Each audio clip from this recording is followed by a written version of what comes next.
Hello friends, PCS empire में आपका स्वागत है। आशा करता हूँ आप लोगों की पढ़ाई अच्छी चल रही होगी और आप लोग अपने लक्ष्य की ओर अग्रसर होंगे। फ्रेंड्स, आने वाले कुछ दिनों में BPSC, UPPCS, Bihar civil code, SSC, railway आदि जैसे कई महत्वपूर्ण परीक्षाएं आयोजित होने वाली है। इसी संदर्भ में हमने आधुनिक भारत के इतिहास के 500 से भी अधिक प्रश्नों का सीरीज प्रारंभ किया है, जो आगामी सभी परीक्षाओं के लिए बेहद उपयोगी सिद्ध होंगे। यह वीडियो इस सीरीज़ का पार्ट 2 होगा। इससे पहले पार्ट 1 अपलोड कर दिया गया है। यदि आपने अभी तक उस वीडियो को नहीं देखा है तो प्लीज़ उस वीडियो को देख लें, जिसका लिंक आपको डिस्क्रिप्शन बॉक्स में मिल जाएगा। तो चलिए बिना समय बर्बाद किए शुरू करते हैं आज का सेशन।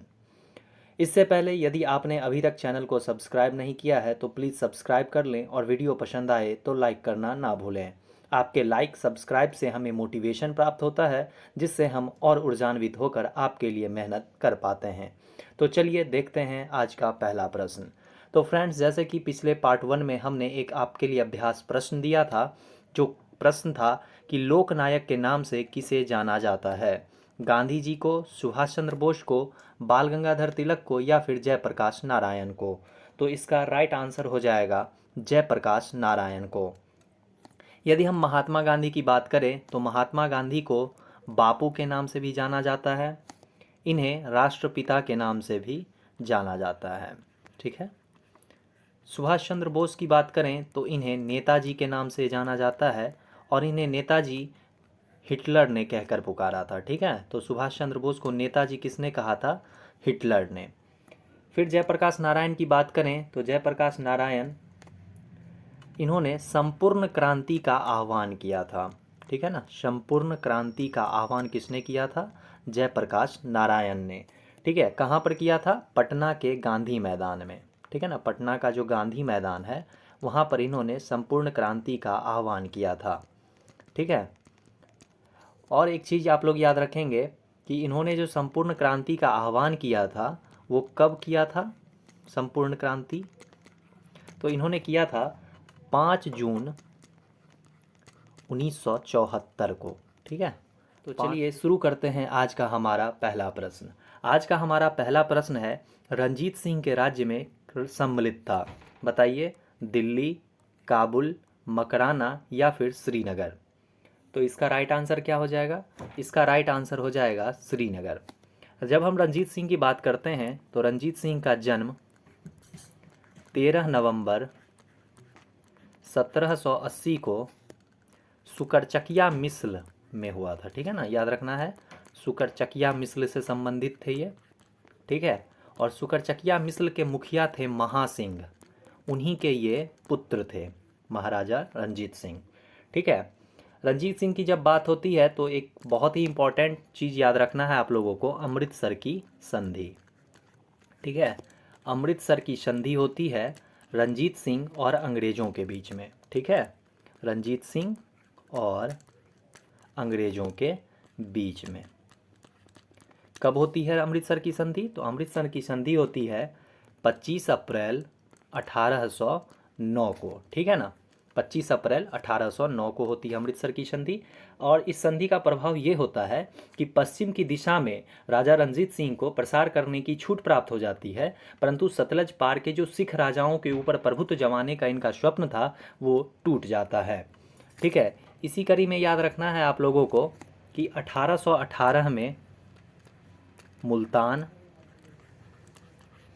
ठीक है, 1818 में मुल्तान, फिर 1819 में कश्मीर, 1819 में कश्मीर और 1834 में पेशावर को रंजीत सिंह जीत लेते हैं। ठीक है। 1818 में मुल्तान, 1819 में कश्मीर और 1834 में पेशावर को राजा रंजीत सिंह जीत लेते हैं। तो इस क्वेश्चन का सही आंसर क्या हो जाएगा? इस क्वेश्चन का आंसर सही हो जाएगा श्रीनगर। ठीक है। चलिए अब हम अपना नेक्स्ट क्वेश्चन देख लेते हैं। हमारा नेक्स्ट क्वेश्चन है कि किस गवर्नर जनरल पर महाभियोग का मुकदमा चलाया गया था। बताइए कि किस गवर्नर जनरल पर महाभियोग का मुकदमा चलाया गया था। Warren Hastings, Lord Clive, Lord Cornwallis या फिर वेलेस्ली। बताइए। इसका सही आंसर हो जाएगा वारेन हेस्टिंग्स। ठीक है, वारेन हेस्टिंग्स पर महाभियोग का मुकदमा चलाया गया था। जब हम बात करते हैं वारेन हेस्टिंग्स का, तो इससे रिलेटेड कुछ पॉइंट्स को याद रख लेना है। जैसे कि सबसे पहले इसी के समय में 1781 ईस्वी में कलकत्ता में, कहाँ पर, कलकत्ता में मुस्लिम शिक्षा के विकास के लिए प्रथम मदरसा की स्थापना की जाती है।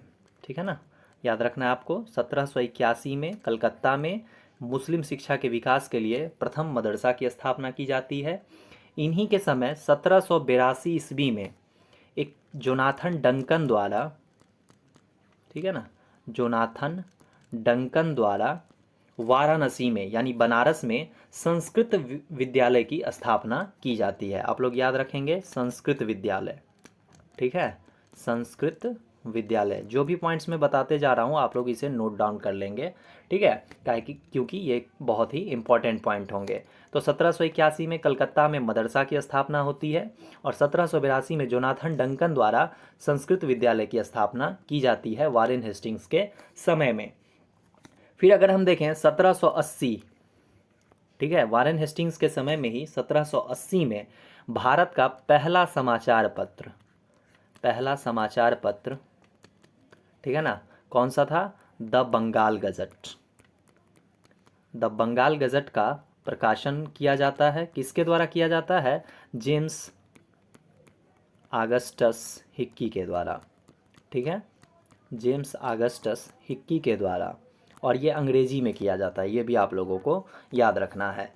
तो वारेन हेस्टिंग्स के समय में ही 1780 में पहला समाचार पत्र द बंगाल गजट का जो है सो प्रकाशन किया जाता है अंग्रेजी भाषा में, और जेम्स आगस्टस हिक्की के द्वारा किया जाता है।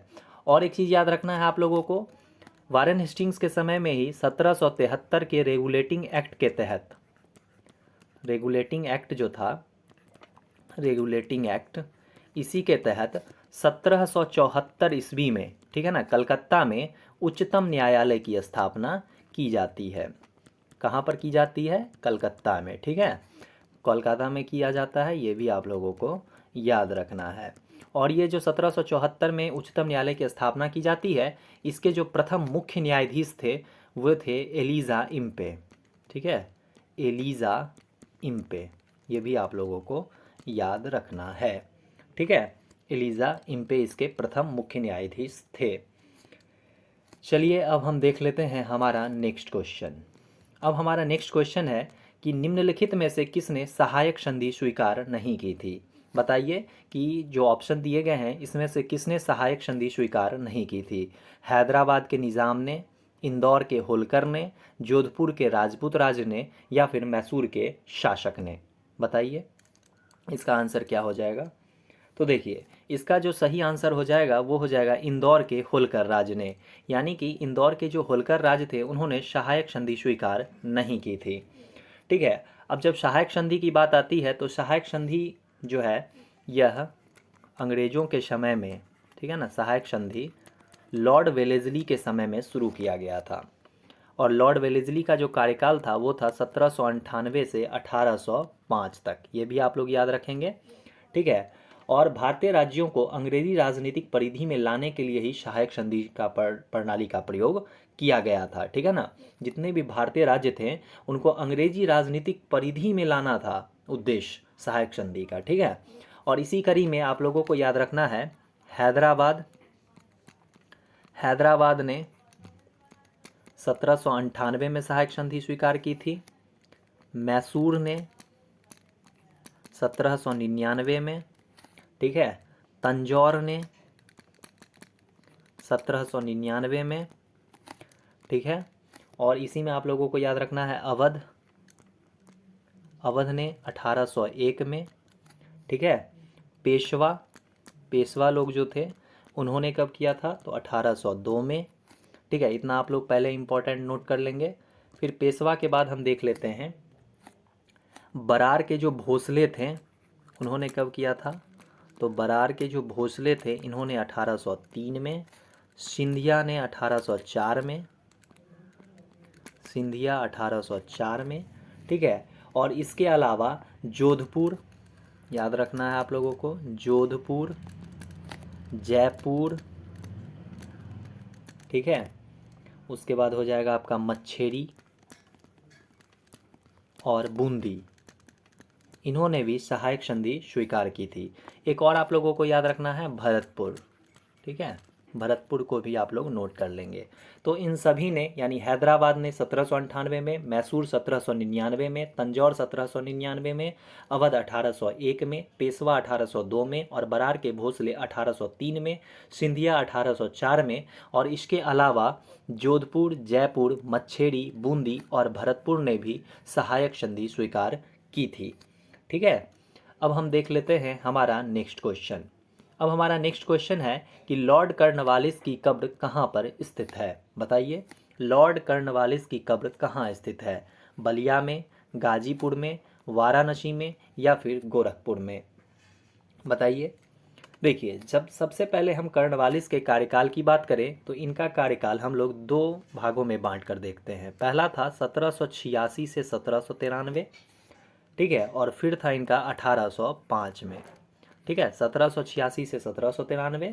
और जो ये 1805 वाला था वो चला था इनका 30 जुलाई से लेकर 5 अक्टूबर तक, ठीक है, 30 जुलाई 1805 से चल लेकर 5 अक्टूबर 1805 तक इनका दूसरा कार्यकाल चला था, ठीक है। और यहाँ 1786 से 93 और 1805 तक ये जो थे बंगाल के गवर्नर जनरल रहे थे, ठीक है। इनके कार्यकाल की बात करें तो इनके कार्यकाल में जो कुछ इम्पोर्टेंट घटनाएं घटी थी, जैसे कि इन्होंने भारत में 1793 में अस्थाई बंदोबस्त की शुरुआत की थी, ठीक है, अस्थाई बंदोबस्त।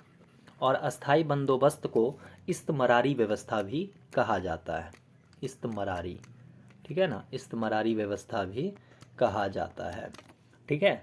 कब किया था शुरू इन्होंने? 1793 में। और 1793 में ही इन्होंने एक प्रसिद्ध कर्नवालिस कोड का निर्माण किया था। ये भी आप लोग याद रखेंगे, कर्नवालिस कोड, कर्नवालिस कोड, इसी को कर्नवालिस संहिता भी कहा जाता है। और ये भी 1793 में ही इन्होंने किया था। और ये जो कर्नवालिस कोड था ये शक्तियों के पृथक्करण के सिद्धांत पर आधारित था, ठीक है। साथ ही इन्हें न्यायिक संहिता एवं भारतीय लोक सेवा के प्रवर्तक के रूप में भी जाना जाता है। इसे भी आप लोग नोट कर लेंगे, न्यायिक संहिता एवं भारतीय लोक सेवा के प्रवर्तक के रूप में जाना जाता है। तो लॉर्ड कर्नवालिस की कब्र कहाँ स्थित है? इसका सही आंसर हो जाएगा गाजीपुर में, ठीक है, यूपी के गाजीपुर में लॉर्ड कर्नवालिस की कब्र स्थित है। अब हम देख लेते हैं हमारा नेक्स्ट क्वेश्चन। हमारा नेक्स्ट क्वेश्चन है कि ठगों का उन्मूलन किसके नेतृत्व में हुआ था? बताइए, ठगों का उन्मूलन किसके नेतृत्व में हुआ था? Lord Clive, Lord Minto, captain Sleeman या फिर अलेक्जेंडर बर्न्स? बताइए, ठगों का उन्मूलन जो था वो किसके कार्यकाल में हुआ था या किसके नेतृत्व में हुआ था, ये भी आपको बताना है। और किसके कार्यकाल में हुआ था ये भी आपको बताना है। तो देखिए, ठगों का उन्मूलन जो है सबसे पहले याद रखना है आप लोगों को 1830 में हुआ था, ठीक है। और किसने किया था? तो कैप्टन स्लीमैन के नेतृत्व में हुआ था, ठीक है। तो कैप्टन स्लीमैन के नेतृत्व में हुआ था। और किसके कार्यकाल में हुआ था? तो विलियम बेंटिक के कार्यकाल में हुआ था, ठीक है। और ठग लोगों के विरुद्ध जो है विलियम बेंटिक ने कैप्टन स्लीमैन को नियुक्त किया था, ठीक है। और जब हम विलियम बेंटिक की बात करते हैं, विलियम बेंटिक, तो इससे रिलेटेड आप कुछ इंपॉर्टेंट पॉइंट को नोट कर लेंगे। सबसे पहले इनका कार्यकाल जो था वो 1828 से 1835 तक था, ठीक है। और इन्होंने ही 1829 में सती प्रथा को प्रतिबंधित किया था, ठीक है ना, राजा राम मोहन राय के सहयोग से 1829 में इन्होंने सती प्रथा को प्रतिबंधित किया था, ठीक है। और याद रखना है कि लॉर्ड विलियम बेंटिक जो थे यही भारत के प्रथम गवर्नर जनरल भी थे, ठीक है, ये भी आप लोगों को याद रखना है, प्रथम गवर्नर जनरल, भारत के प्रथम गवर्नर जनरल भी थे लॉर्ड विलियम बेंटिक, ठीक है। अब हम देख लेते हैं हमारा नेक्स्ट क्वेश्चन। हमारा नेक्स्ट क्वेश्चन है 1857 के बरेली विद्रोह का नेता कौन था? 1857 में बरेली में जो विद्रोह हुआ था तो वहाँ का नेता कौन था? खान बहादुर खां, कुंवर सिंह, मौलवी अहमद शाह या फिर विरजिस कादिर? बताइए, इसका क्या आंसर हो जाएगा? तो इसका सही आंसर हो जाएगा कि बरेली में जो विद्रोह हुआ था इसके जो नेता थे वो थे खान बहादुर खां। ठीक है। और एक चीज़ आप लोगों को याद रखना है कि खान बहादुर खां जो थे, इन्हें बहादुर शाह द्वितीय ने, बहादुर शाह द्वितीय, जिन्हें हम लोग बहादुर शाह जफर के नाम से भी जानते हैं, बहादुर शाह द्वितीय ने वायसराय के पद पर नियुक्त किया था। ठीक है, याद रखना है, वायसराय के पद पर नियुक्त किया था बहादुर शाह द्वितीय ने। और इन्होंने वायसराय के पद पर जो नियुक्त किया था, तो इन्होंने इस पद पर रहते हुए एक सुयोग्य राजनीतिज्ञ के गुणों का प्रदर्शन किया था। फिर जब हम कुंवर सिंह की बात करते हैं तो कुंवर सिंह ने जगदीशपुर में नेतृत्व किया था। ठीक है, जगदीशपुर में नेतृत्व किया था। और जो विरजिस कादिर थे, इन्होंने लखनऊ में नेतृत्व किया था। और एक चीज़ आप लोगों को याद रखना है, लखनऊ में ही बेगम हज़रत महल ने नेतृत्व किया था। ठीक है, अगर ऑप्शन में बेगम हज़रत महल रहे तो बेगम हज़रत महल लगाना है। अगर बेगम हज़रत महल ना रहे और वहाँ पे विरजिस कादिर रहे, हज़रत, है ना, और अगर विरजिस कादिर रहे तो आप लोग विरजिस कादिर को ही टिक करेंगे। ठीक है, इतना आप लोग याद रखेंगे। अब हम देख लेते हैं हमारा नेक्स्ट क्वेश्चन। अब हमारा नेक्स्ट क्वेश्चन है कि रामोशी विद्रोह सही रूप में किस भौगोलिक इलाके में हुआ था। रामोशी विद्रोह जो हुआ था, अगर देखा जाए तो सही रूप में किस भौगोलिक इलाके में हुआ था, बताइए। पश्चिमी भारत में, पूर्वी घाट में, पूर्वी भारत में, या फिर पश्चिमी घाट में। देखिए, रामोशी विद्रोह जो था ना, वो पश्चिमी घाट में रहने वाले रामोसी जाति, पश्चिमी घाट में एक जाति रहती थी रामोसी, ठीक है ना, उन्हीं के द्वारा जो है 1822 ईस्वी में, याद रखना है, रामोसी जाति के ही एक नेता थे, सरदार थे चित्तर सिंह, जिनका नाम था चित्तर सिंह। ठीक है, ये भी आप लोग इम्पोर्टेंट है, याद रखेंगे। इन्हीं के नेतृत्व में 1822 ईस्वी में रामोशी विद्रोह होता है पश्चिमी घाट के इलाके में। ठीक है, इतना आप लोग याद रखेंगे। तो रामोसी विद्रोह सही रूप में किस भौगोलिक इलाके में हुआ था, पश्चिमी घाट में हुआ था, 1822 में हुआ था, पश्चिमी घाट के रामोसी जाति द्वारा हुआ था, जिसके सरदार चित्तर सिंह थे। ठीक है, तो इन्होंने ही रामोसी विद्रोह का नेतृत्व किया था। ठीक है, अब हम देख लेते हैं हमारा नेक्स्ट क्वेश्चन। अब हमारा नेक्स्ट क्वेश्चन है कि जनजातीय लोगों के संबंध में आदिवासी शब्द का प्रयोग किसने किया था। जनजातीय लोगों के संबंध में आदिवासी शब्द का प्रयोग किसने किया था, महात्मा गांधी ने, ज्योतिबा फूले ने, भीमराव अंबेडकर ने, या फिर ठक्कर बापा ने, बताइए इसका आंसर क्या होगा। तो देखिए, इसका जो सही आंसर हो जाएगा वो हो जाएगा ठक्कर बापा ने। ठीक है, इसका सही आंसर क्या हो जाएगा, ठक्कर बापा ने। जब हम बात करते हैं आदिवासी का, तो आप लोग याद रखना है सबसे पहले कि हरिजन सेवक संघ, एक याद रखना है आप लोग को, हरिजन सेवक संघ। ठीक है, हरिजन सेवक संघ की स्थापना 1932 में की जाती है। किसके द्वारा की जाती है, गांधी जी के द्वारा। ठीक है, याद रखना है, गांधी जी के द्वारा हरिजन सेवक संघ की स्थापना 1932 में की जाती है। ठीक है, और इसके जो अध्यक्ष थे, हरिजन सेवक के जो अध्यक्ष थे वो कौन थे, तो याद रखना है, अध्यक्ष जो थे वो थे घनश्याम दास बिरला। ठीक है, घनश्याम दास बिरला। और इसके जो महासचिव थे, हरिजन सेवक संघ के जो महासचिव थे वो कौन थे, तो इसके जो महासचिव थे वो थे ठक्कर बापा। ठीक है, याद रखना है आप लोगों को, अध्यक्ष थे घनश्याम दास बिरला और महासचिव जो थे वो ठक्कर बापा ही थे। ठीक है, और जो सर्वेंट्स ऑफ इंडिया सोसाइटी थी उसके भी सदस्य थे ठक्कर बापा। और 1933 से 1934 में, यानी 1933-34 में हरिजनों की दशा से रूबरू होने के लिए गांधी जी के साथ इन्होंने भारत भ्रमण भी किया था ठक्कर बापा ने। ठीक है, तो याद रखना है, हरिजन सेवक संघ की स्थापना 1932 में गांधी जी के द्वारा की जाती है, जिसके पहले अध्यक्ष घनश्याम दास बिरला को बनाया जाता है और इसके महासचिव ठक्कर बापा रहते हैं। और 1933-34 में गांधी जी के साथ हरिजनों के दशा से रूबरू होने के लिए गांधी जी के साथ ये पूरे भारत का भ्रमण भी करते हैं। ठीक है, तो इतने पॉइंट्स को आप लोग नोट डाउन कर लेंगे। फिर हम देख लेते हैं हमारा नेक्स्ट क्वेश्चन। हमारा नेक्स्ट क्वेश्चन है कि भारत में अंग्रेजों ने प्रथम मदरसा कहाँ स्थापित किया था, बताइए कि भारत में अंग्रेजों ने प्रथम मदरसा कहाँ स्थापित किया था। मद्रास में, बॉम्बे में, कलकत्ता में या फिर अलीगढ़ में? बताइए इसका सही आंसर क्या हो जाएगा। तो इसका जो सही आंसर हो जाएगा वो हो जाएगा कलकत्ता में। हमने ऊपर ही डिस्कस किया था वॉरेन हेस्टिंग्स के समय में 1781 में, ठीक है, 1781 में कलकत्ता में प्रथम मदरसा की स्थापना की जाती है, ठीक है, और वॉरेन हेस्टिंग्स के समय में ही की जाती है, ठीक है, याद रखना है। तो इतना आप नोट कर लेंगे। अब हम देख लेते हैं हमारा नेक्स्ट क्वेश्चन। हमारा नेक्स्ट क्वेश्चन है कि भारत में तीन यूनिवर्सिटी, कलकत्ता यूनिवर्सिटी यानी कलकत्ता विश्वविद्यालय, मद्रास विश्वविद्यालय और बॉम्बे विश्वविद्यालय की स्थापना कब हुई थी? बताइए, 1857 में, 1881 में, 1885 में या फिर 1905 में? कब की गई थी बताइए, 1857 में, 1881 में, 1885 में या फिर 1905 में? तो इसका जो सही आंसर हो जाएगा वो हो जाएगा 1857 में, ठीक है। कब की गई थी? 1857 में। और अंग्रेजी शिक्षा का मैग्ना कार्टा कहा जाने वाला 1854 का जो वुड डिस्पैच था, है ना, 1854 का जो वुड डिस्पैच था, जिसे अंग्रेजी शिक्षा का मैग्ना कार्टा भी कहा जाता है, इसी को आधार बनाकर लंदन विश्वविद्यालय की तर्ज पर ही कलकत्ता, मद्रास, बॉम्बे विश्वविद्यालय की स्थापना की गई थी भारत में, है ना।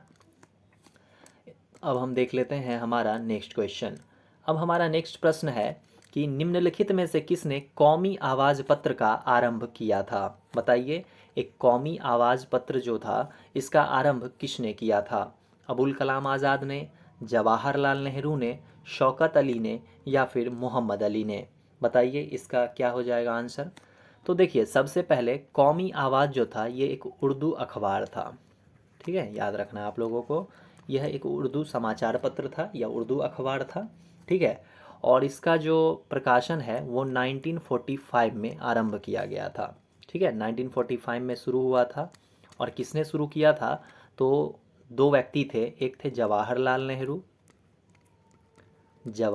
नेहरू थे और इनके सहयोगी के रूप में थे एक रफ़ी अहमद किदवई, ठीक है, याद रखना है आप लोगों को नाम, रफ़ी अहमद किदवई, ठीक है, 1945 में। और इसके जो संपादक थे वो भी आप लोग याद रखेंगे, इसके जो संपादक थे वो थे हयातुल्लाह अंसारी, ठीक है, हयातुल्लाह अंसारी, इसे भी आप लोग नोट कर लेंगे, ठीक है। तो कौमी आवाज़ एक उर्दू अखबार था, 1945 में इसे शुरू किया जाता है जवाहरलाल नेहरू और रफ़ी अहमद किदवई के द्वारा, और इसके जो संपादक थे वो हयातुल्लाह अंसारी थे, ठीक है। तो इसका सही आंसर क्या हो जाएगा? तो कौमी आवाज़ पत्र जो आरंभ किया था वो किए थे जवाहरलाल नेहरू। अगर ऑप्शन में रफ़ी अहमद किदवई रहे और जवाहरलाल नेहरू ना रहे तो रफ़ी अहमद किदवई हो जाएगा, ठीक है, लेकिन यहाँ पर ऑप्शन में जवाहरलाल नेहरू है तो हम जवाहरलाल नेहरू को ही टिक करेंगे। अब हम देख लेते हैं हमारा नेक्स्ट क्वेश्चन। हमारा नेक्स्ट क्वेश्चन है कि किसको भारतीय पुनर्जागरण का पिता कहा जाता है? बताइए, भारतीय पुनर्जागरण का पिता किसे कहा जाता है? राजा राम मोहन राय को, दयानंद सरस्वती को, विवेकानंद को या फिर रामकृष्ण परमहंस को? बताइए क्या हो जाएगा। तो इसका जो सही आंसर हो जाएगा वो हो जाएगा राजा राम मोहन राय को। तो भारतीय पुनर्जागरण का पिता राजा राम मोहन राय को कहा जाता है।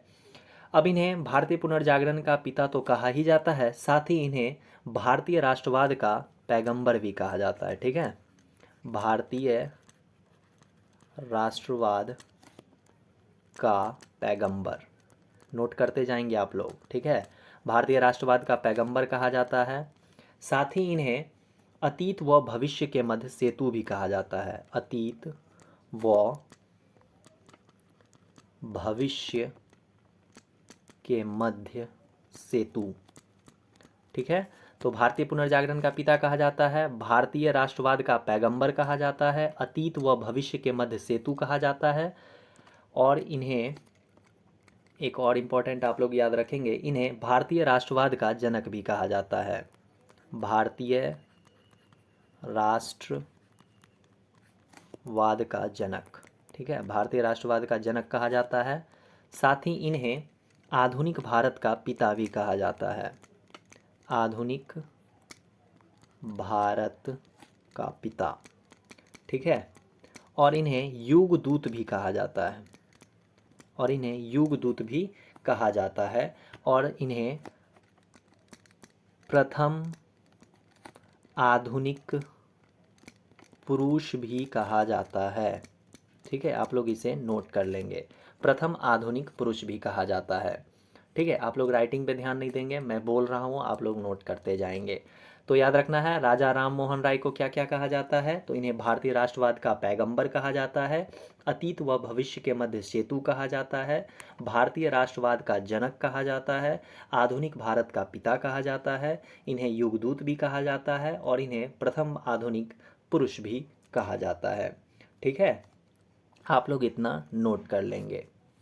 अब जब विवेकानंद की बात आई, यहाँ ऑप्शन में आप लोग को विवेकानंद दिख रहा होगा, तो विवेकानंद के बारे में भी बात कर लेते हैं।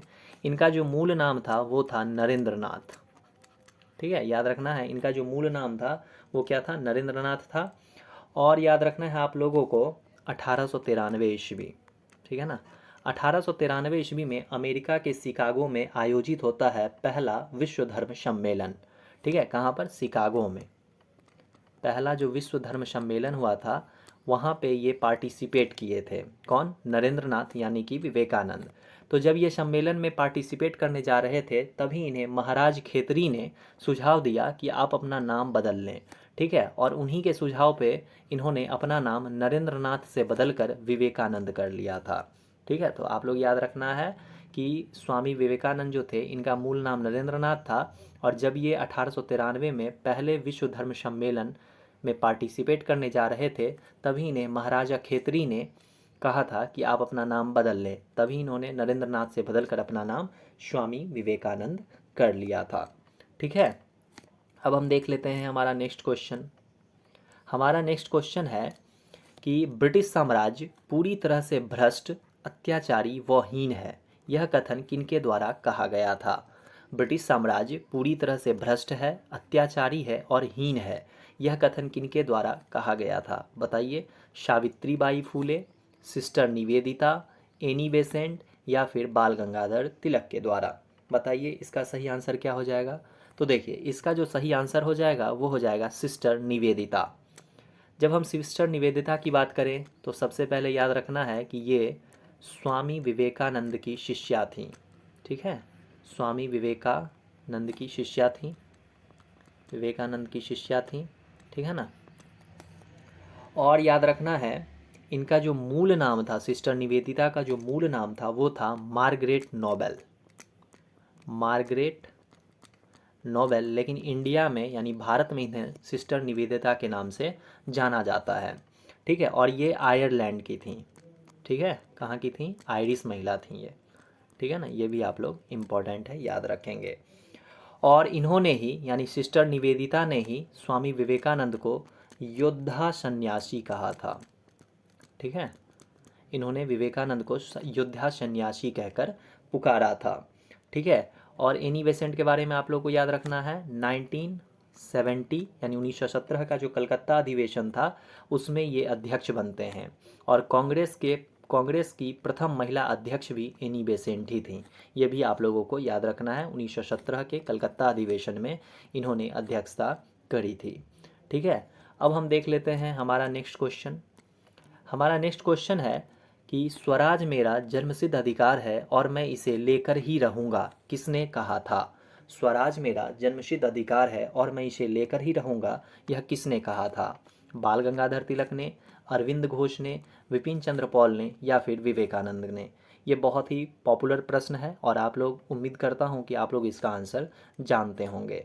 इसका जो सही आंसर हो जाएगा वो हो जाएगा बाल गंगाधर तिलक ने। अब जब हम बात करें, तो ये जो स्वराज मेरा जन्मसिद्ध अधिकार है और मैं इसे लेकर ही रहूँगा, ये कथन बाल गंगाधर तिलक ने 1916 के लखनऊ अधिवेशन में कहा था। ठीक है, याद रखना है, 1916 के लखनऊ अधिवेशन में इन्होंने यह कथन कहा था। ठीक है, और 1916 के लखनऊ अधिवेशन की बात करें, तो इसी अधिवेशन में कांग्रेस और मुस्लिम लीग के बीच समझौता भी होता है। कांग्रेस और मुस्लिम लीग, और जो मुस्लिम लीग थी इसके बीच समझौता भी होता है 1916 के लखनऊ अधिवेशन में, जिसे हम लोग कांग्रेस लीग समझौता, लखनऊ समझौता के नाम से भी जानते हैं। और 1916 का जो लखनऊ अधिवेशन था, इसके जो अध्यक्ष थे वो थे अंबिका चरण मजूमदार। ठीक है, ये आप लोग नोट कर लेंगे। ठीक है, तो इसका सही आंसर क्या हो जाएगा? बाल गंगाधर तिलक। अब हम देख लेते हैं हमारा नेक्स्ट क्वेश्चन। हमारा नेक्स्ट क्वेश्चन है कि राष्ट्रीय स्वयंसेवक संघ की स्थापना कब हुई थी। आपको बताना है कि राष्ट्रीय स्वयंसेवक संघ जो थी इसकी स्थापना कब हुई थी। 1927 में, 1929 में, 1924 में या फिर 1925 में। बताइए, राष्ट्रीय स्वयंसेवक संघ की स्थापना कब हुई थी? बताइए, इसमें से क्या हो जाएगा? तो इसका जो सही आंसर हो जाएगा वो हो जाएगा 1925 में। कब हुई थी? 1925 में हुई थी। अगर आप लोग डेट भी याद रखना चाहें तो डेट भी याद रख सकते हैं। 27 सितंबर 1925 को राष्ट्रीय स्वयंसेवक संघ की स्थापना होती है। और इसके संस्थापक कौन थे?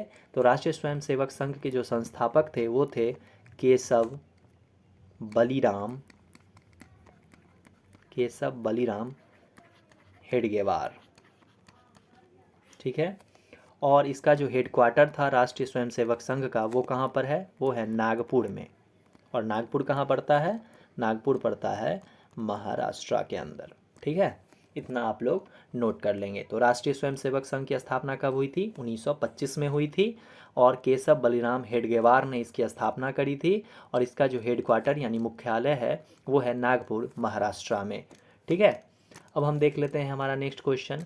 अब हमारा नेक्स्ट क्वेश्चन है कि कांग्रेस के 1918 में बम्बई में हुए विशेष अधिवेशन की अध्यक्षता किसने की थी? दरअसल कांग्रेस का जो 1918 में एक विशेष अधिवेशन होता है बम्बई में, ठीक है ना, इसकी अध्यक्षता किसने की थी?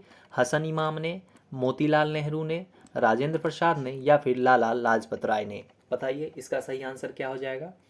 तो इसका जो सही आंसर हो जाएगा वो हो जाएगा हसन इमाम ने। ठीक है, और याद रखना है 1918 में जो बम्बई में विशेष अधिवेशन होता है, इसी में कांग्रेस का दूसरा विभाजन भी होता है। पहला आप लोगों को पता ही होगा सूरत फूट जो हुआ था, और कांग्रेस का दूसरा विभाजन जो होता है, सेकेंड विभाजन, वो इसी अधिवेशन में होता है, इसी विशेष अधिवेशन में होता है। ठीक है, 1918 के बम्बई विशेष अधिवेशन में। जब हम मोतीलाल नेहरू की बात करें तो मोतीलाल नेहरू जो थे ये भी 1919 का जो अमृतसर अधिवेशन हुआ था, 1919 में अमृतसर अधिवेशन, इसकी अध्यक्षता करी थी इन्होंने, है ना, मोतीलाल नेहरू ने। उसके बाद याद रखना है कि इन्होंने 1928 में भी कलकत्ता अधिवेशन की अध्यक्षता करी थी, कलकत्ता। तो मोतीलाल नेहरू दो अधिवेशन की अध्यक्षता की है, 1919 का अमृतसर अधिवेशन और 1928 का कलकत्ता अधिवेशन।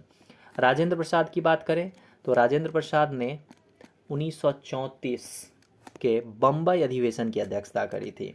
ठीक है, 1934 के बम्बई अधिवेशन की अध्यक्षता करी थी। और लाला लाजपत राय जो थे, इन्होंने 1920 में यानी 1920 में कलकत्ता में होता है एक विशेष अधिवेशन, कलकत्ता में एक होता है विशेष अधिवेशन जिसकी अध्यक्षता लाला लाजपत राय ने की थी।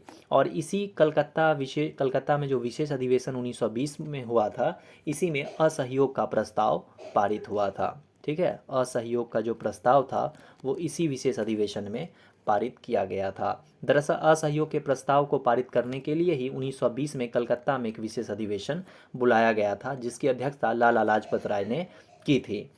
अब हम देख लेते हैं हमारा नेक्स्ट क्वेश्चन। हमारा नेक्स्ट क्वेश्चन है कि रंजीत सिंह ने सुप्रसिद्ध कोहिनूर हीरा किससे प्राप्त किया था? रंजीत सिंह ने सुप्रसिद्ध कोहिनूर हीरा किससे प्राप्त किया था? बताइए, इसका क्या आंसर हो जाएगा? जमान शाह से, या फिर दोस्त मोहम्मद से, शेर अली से या फिर शाह सूजा से। बताइए, इसका सही आंसर क्या हो जाएगा? इसका जो सही आंसर हो जाएगा वो हो जाएगा शाह सूजा से। ठीक है, शाह सूजा कौन था? तो शाह सूजा आप लोग एक नाम याद जानते होंगे, अहमद शाह अब्दाली, अहमद शाह, ठीक है ना, अहमद शाह अब्दाली का नाम आप लोग जानते हैं। उसी का यह पौत्र था। ठीक है, शाह शुजा यानी कि पोता था, ठीक है, अहमद शाह अब्दाली का। शाह शुजा दरअसल क्या हुआ था कि शाह शुजा जो था ना, ये काबुल की गद्दी पर बैठा था। जब ये काबुल की गद्दी पर बैठा था तब उसके भाई शाह मुहम्मद ने उसे 1809 में गद्दी से विस्थापित कर दिया था। ठीक है, शाह शुजा जब काबुल की गद्दी पर बैठा था तब 1809 में क्या हुआ, इसका एक भाई था शाह मुहम्मद, वो क्या करता है कि शाह शुजा को काबुल की गद्दी से विस्थापित कर देता है। ठीक है, अब शाह शुजा काबुल की गद्दी दोबारा प्राप्त करना चाहता है और इसके लिए ये राजा रंजीत सिंह से जो है सो मदद मांगने के लिए आता है और सहायता मांगता है राजा रंजीत सिंह से। ठीक है, और इसी क्रम में यह राजा रंजीत सिंह को कोहिनूर का हीरा जो था वह भेंट करता है। ठीक है, कोहिनूर का जो हीरा था वो राजा रंजीत सिंह को शाह शुजा भेंट स्वरूप प्रदान करता है। ठीक है, और एक चीज़ आप लोग याद रखेंगे कि राजा रंजीत सिंह जो थे, इन्हें राजा की उपाधि किसने दी थी, तो इन्हें राजा की उपाधि जो दी थी वो दी थी जमान शाह ने। ये नोट कर लेंगे आप लोग। ठीक है, राजा रंजीत सिंह को राजा की उपाधि जमान शाह ने दी थी। ठीक है, ये भी आप लोग नोट कर लेंगे। अब हम देख लेते हैं हमारा नेक्स्ट क्वेश्चन। अब हमारा नेक्स्ट क्वेश्चन है कि सिख राज्य का अंतिम राजा कौन था। सिख राज्य का अंतिम राजा कौन था, खरक सिंह, शेर सिंह, दलीप सिंह या फिर निहाल सिंह। बताइए इसका सही आंसर क्या हो जाएगा। इसका जो सही आंसर हो जाएगा वो हो जाएगा दलीप सिंह। सिख राज्य का अंतिम राजा कौन था, दलीप सिंह था। अब इनके कार्यकाल की अगर हम बात करें तो इनका जो कार्यकाल था वो था 1843 से 1849 तक। ठीक है, याद रखना है 1843 से 1849 तक इनका कार्यकाल था। और दलीप सिंह को पेंशन देकर ब्रिटेन भेज दिया जाता है। ठीक है ना, पेंशन देकर इन्हें अंग्रेज जो थे वो कहाँ भेज देते हैं, ब्रिटेन भेज देते हैं। ठीक है, अब हम देख लेते हैं हमारा नेक्स्ट क्वेश्चन। हमारा नेक्स्ट क्वेश्चन है कि गांधी जी के चंपारण सत्याग्रह का किसने विरोध किया था। जब गांधी जी 1917 में चंपारण सत्याग्रह में करते हैं तो उस समय इनके इस सत्याग्रह का किसने विरोध किया था। रविन्द्रनाथ टैगोर ने, NG रंगा ने, राजकुमार शुक्ल ने या फिर राजेंद्र प्रसाद ने। बताइए, तो इसका जो सही आंसर हो जाएगा वो हो जाएगा NG रंगा ने। ठीक है, और यहाँ पे रविन्द्रनाथ टैगोर से याद रखना है कि इसी चंपारण सत्याग्रह के दौरान रविन्द्रनाथ टैगोर जो है गांधी जी को महात्मा की उपाधि देते हैं। ठीक है, और याद रखना है 1916 में जो लखनऊ अधिवेशन होता है जिसकी ऊपर हमने बात की थी, दरअसल लखनऊ अधिवेशन में राजकुमार शुक्ल जो थे ये जाते हैं। ठीक है, वो वहाँ पे जाते हैं, पार्टिसिपेट करते हैं लखनऊ अधिवेशन में, और इस अधिवेशन में गांधी जी भी आते हैं। वहीं पर राजकुमार शुक्ल जो है वो गांधी जी से निवेदन करते हैं कि आप जो है सो एक बार बिहार आएँ, चंपारण आए, और वहाँ पर जो किसानों के साथ बहुत ही दयनीय स्थिति थी किसानों की, उससे रूबरू हुए और नील की खेती जो की जाती थी इसका विरोध करें। तो राजकुमार शुक्ल के ही निवेदन पर, आग्रह करने पर गांधी जी जो थे वो 1917 में चंपारण सत्याग्रह का आह्वान करते हैं। ठीक है, और चंपारण सत्याग्रह के दौरान गांधी जी के जो सहयोगी थे वो कौन कौन थे, तो याद रखना है, वो भी ये BPSC में पूछा जा चुका है क्वेश्चन, इसलिए आप लोग इम्पोर्टेंट है याद रखेंगे। राजेंद्र प्रसाद थे, फिर एक थे ब्रिज किशोर, ये भी इम्पोर्टेंट है याद रखेंगे, ब्रिज किशोर थे। एक महादेव देसाई थे, महादेव देसाई। ठीक है, और एक थे JB कृपलानी, यहाँ लिख देता हूँ मैं, JB कृपलानी। और एक थे नरहरि पारीख, नरहरि पारीख। ठीक है, तो चंपारण सत्याग्रह के दौरान गांधी जी के सहयोगी कौन कौन थे, तो राजेंद्र प्रसाद थे, ब्रिज किशोर थे, महादेव देसाई थे, JB कृपलानी थे और नरहरि पारीख थे। ठीक है, तो इतना आप लोग नोट कर लेंगे। अब हम देख लेते हैं हमारा नेक्स्ट क्वेश्चन। अब हमारा नेक्स्ट क्वेश्चन है कि अखिल भारतीय व्यापार संघ कांग्रेस, जिसे हम लोग एटक के नाम से भी जानते हैं, इसकी स्थापना कब हुई थी। बताइए, एटक की स्थापना कब हुई थी, 1920 में, 1925 में, 1922 में या फिर 1929 में। बताइए एटक की स्थापना कब हुई थी। तो देखिए, एटक की जो स्थापना थी वो 1920 में हुई थी। ठीक है, याद रखना है और किसके द्वारा की गई थी एटक की स्थापना? एटक की जो स्थापना थी वो एन.एम. जोशी के द्वारा की गई थी। एन.एम. जोशी के द्वारा 31 अक्टूबर 1920 को की गई थी। ठीक है, 31 अक्टूबर 1920 को की गई थी। कहाँ पर की गई थी? तो बम्बई में की गई थी। ठीक है, बम्बई में इसकी स्थापना की गई थी 1920 में। और स्थापना का कारण क्या था? तो स्थापना का जो कारण था वो था 1919 में जब आईएलओ की स्थापना होती है, यानी कि इंटरनेशनल लेबर ऑर्गेनाइजेशन की स्थापना होती है, जिसके बाद भारतीय श्रमिकों ने आपस में संगठित होने का फैसला लिया था, जिसके कारण एटक की स्थापना होती है। ठीक है, तो भारतीय श्रमिक जो मतलब कि संगठित होने का फैसला लेते हैं, इसी के परिणाम स्वरूप भारत में एटक की स्थापना 31 अक्टूबर 1920 को की जाती है। ठीक है, अब एटक की जब बात आई तो एटक के पहले जो अध्यक्ष थे, एटक के पहले अध्यक्ष कौन थे? तो एटक के जो पहले अध्यक्ष थे वो थे लाला लाजपत राय। लाला लाजपत राय।